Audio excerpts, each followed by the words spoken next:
Mirë, faleminderit Keti Banushi. Në rast se do të ketë të tjera zhvillime nga SPAK dhe GKK, me njëherë do të lidhemi së bashku. Do të shkojmë në Vlorë me kolegun ton aty Armand Xhelili, pasi 3 persona janë arrestuar në Vlorë për pengmarrje. Konkretisht cilët janë ata dhe kush është personi i marr peng dhe shkaqet. I zbulojmë të gjitha këto informacione me kolegun ton në qarkun e Vlorës Armand Xhelili. Përshëndetje Mandi.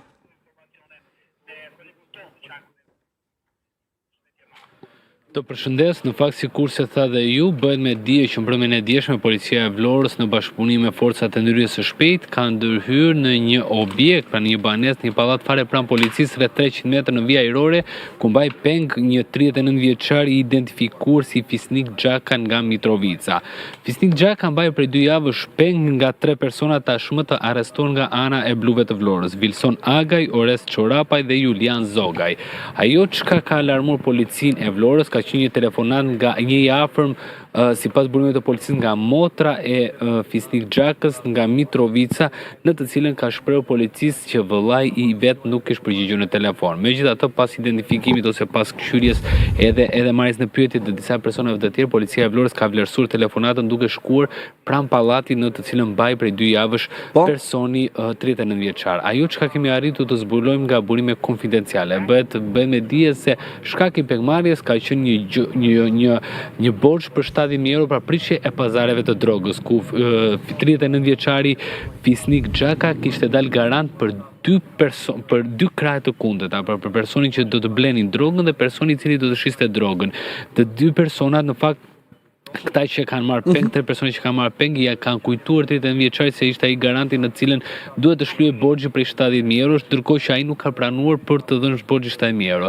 Burimin nga grupi hetimor bën me dije se nga personi nga Kosova, Fisnik Xhaka nuk ka bashkëpunuar me policinë e Vlorës lidhur me atë që sipas policisë është tashmë e faktuar dhe dokumentuar që bëhet fjalë për një pengmarrje për 2 javë. 39 vjeçari në Kosova është dhunuar, ka patur shenja dhune në hematoma në trup, gjithashtu edhe në pjesë të gjymtyrëve të poshtme ka patur djegje të ndryshme.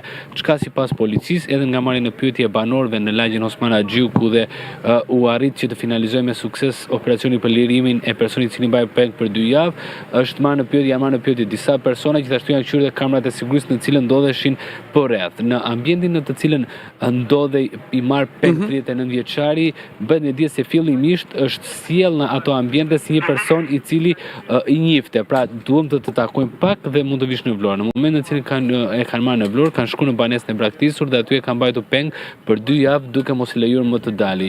Është një zonë në të cilën kishte edhe familjarë të tjerë përballë pallatit. Ajo çka policia është duke vjuar ende hetime të shmarrje në pyetje personave të tjerë në të cilën jetojnë në atë pallat për të kuptuar nëse ka patur persona të tjerë të përfshira apo persona të tjerë të cilët mund të kenë patur hyrje dalje në ambientin në cilën mbaj peng 39 vjeçarin nga Mitrovica. Vetë 39 vjeçari ka dhënë detaj, informacione për të ndihmuar policinë në zbardhjen e plot le të themi dhe për ta dokumentuar këtë ngjarje?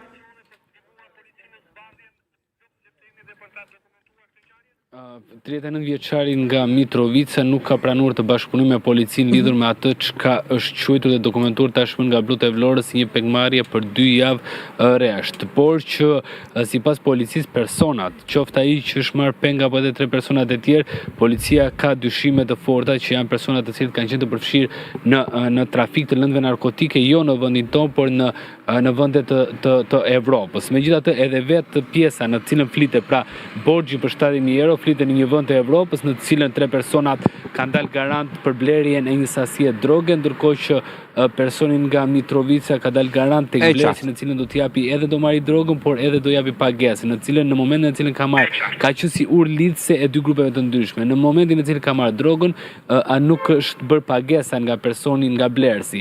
Edhe policia është duke vjuar hetimet konkretisht për persona të cilët janë të përfshirë dhe për ata të cilët kanë blerë dhe nuk kanë bërë pagesën, pra personat e tjerë të përfshirë, ndërkohë që 39 vjeçari i cili ishte vetëm ura lidhse e këtyre. Megjithatë, policia është duke hetuar edhe përfshirjen apo të kaluar 39 vjeçarit nëse ka qenë i skaduar dhe i përfshirë në trafik të lëndëve narkotike në vendet e Evropës.